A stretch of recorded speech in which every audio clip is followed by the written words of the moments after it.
बेगम, मौलाना साहब आ गए, खाना लगाओ जल्दी से। भाई बोलता है कि जाओ मौलाना साहब के लिए खाना बना कर लेकर आओ। बीबी उठ कर जाती है और मौलाना साहब के लिए अच्छा से खाना लाती है। मौलाना साहब, आपसे दुआ की दरख्वास्त है, दुआ कर दीजिए। इस वक्त काम बहुत बेकार चल रहा है। जी जी बिल्कुल। तभी भाई साहब की पत्नी मौलाना साहब के लिए खाना लाती है। तभी भाई साहब मौलाना साहब के लिए खाना निकाल रहे हैं। शुरू कीजिए मौलाना साहब।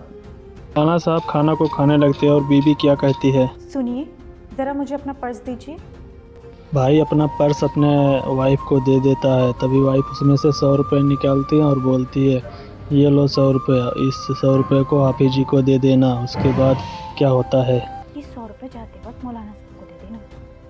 तभी खाना खाते खाते अचानक से हाफिज जी को खाना अटक जाता है और हिचकी आने लगता है। अरे पानी रखा, पानी लेकर आओ। आप चम्मच ले आइए। तभी उनकी पत्नी पानी लेने चली जाती है और भाई साहब को मौलाना साहब में भेज देते हैं चम्मच लेने के लिए।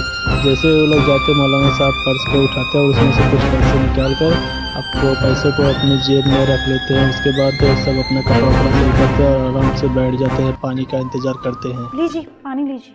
लीजिए चम्मच। उसके बाद हाफिज जी पानी उठाते हैं और पानी को पीते और खाने का तारीफ करते हैं। बहुत अच्छा खाना लगा, अब हम चलते हैं। हजरत, ये लीजिए नजराना।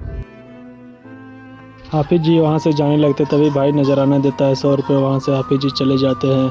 जाने के बाद भाई आता है, अपने टेबल पर अपना पर्स उठाता है और उठाकर देखता है कि पर्स में पैसे ही नहीं है। उसके बाद देखो, अरे इसमें मेरे 5000 रुपए थे, कहाँ गए? क्या कहीं ऐसा तो नहीं कि मौलाना साहब ने चुरा लिए हों? नहीं नहीं, मौलाना साहब चोरी नहीं कर सकते। घबराइए मत, आप कहीं रख के भूल गए होंगे, मैं ढूंढ लूंगी, मिल जाएंगे। भाई साहब के पैसे गुम हुए बहुत दिन हो गए, लेकिन कुछ दिन बीतने के बाद भी पैसा नहीं मिलता है। रुपए अभी तक नहीं मिले हैं। मुझे तो पक्का लग रहा है कि मौलाना साहब ने ही चुराए हैं। तुम्हें लग रहा है ना मौलाना साहब ने चुराए? एक काम करते हैं, मौलाना साहब के घर चलते हैं, चलो। तभी भाई साहब और भाई साहब की पत्नी वहाँ से उठते हैं और मौलाना साहब के सीधा घर पहुँचते हैं। मौलाना साहब, एक बात पूछनी थी आपसे। पूछिए।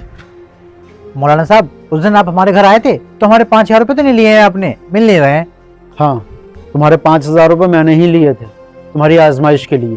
तुम कह रहे थे ना कि हमारा कारोबार बहुत ख़राब चल रहा है, नुकसान ही नुकसान हो रहा है।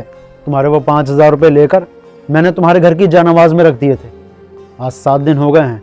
अगर तुमने एक वक्त भी नमाज पढ़ी होती और वो जानमाज उठाई होती तो तुम्हें तुम्हारे 5000 रुपये मिल जाते। इससे ये साबित होता है कि तुम लोग नमाज नहीं पढ़ते हो, और जब नमाज नहीं पढ़ोगे तो मुश्किलें तो आएंगी ही।